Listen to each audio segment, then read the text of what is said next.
अंग्रेज सत्ता अहंकार में इतनी चूर हो गई थी कि उसको भारतीय हर मामले में अयोग्य नजर आने लगे। साइमन कमीशन के समय भी अंग्रेजों ने ये कहते हुए कि भारतीय संविधान बनाने योग्य नहीं है, एक भी भारतीय को कमीशन का सदस्य नहीं बनाया। पंडित जवाहरलाल नेहरू सहित कांग्रेस के तमाम नेताओं और देशवासियों को अंग्रेजों के ये अहंकार और भारतीयों को कमतर आंकने की हनक भीतर तक चुभ गई।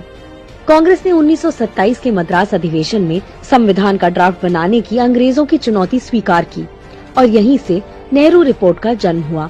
संविधान का ड्राफ्ट तैयार करने के लिए मोतीलाल नेहरू की अगुवाई में एक समिति बनी, जिसके सचिव बने पंडित जवाहरलाल नेहरू और सुभाष चंद्र बोस।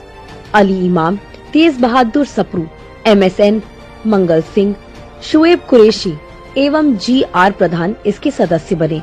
मात्र 8 महीने के भीतर 28 अगस्त 1928 को नेहरू कमेटी ने संविधान का ड्राफ्ट तैयार करके जमा कर दिया।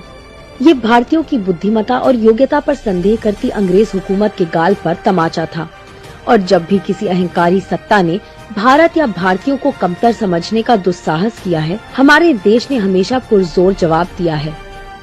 सभी दलों की सिफारिश पर तैयार नेहरू रिपोर्ट में देश को डोमिनियन स्टेटस की बात की गई।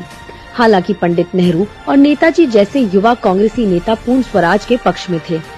यही नहीं, 21 साल की उम्र के महिला पुरुष के लिए समान मताधिकार सहित 19 मौलिक अधिकारों की वकालत इस नेहरू रिपोर्ट में की गई। नेहरू रिपोर्ट में धर्मनिरपेक्षता की सिफारिश की गई, सुप्रीम कोर्ट की स्थापना और न्यायपालिका की स्वतंत्रता को प्राथमिकता दी गई। इसके अतिरिक्त नेहरू रिपोर्ट में मांग की गई कि भारतीयों के मौलिक अधिकार जब्त नहीं किए जाएंगे। कुल मिलाकर नेहरू रिपोर्ट ने देश की आत्मा के सामने हमारे संविधान की संरचना का खाका तैयार कर दिया था।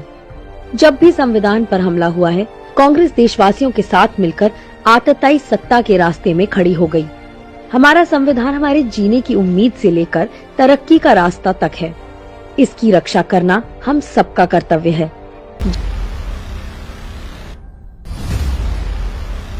जय हिंद।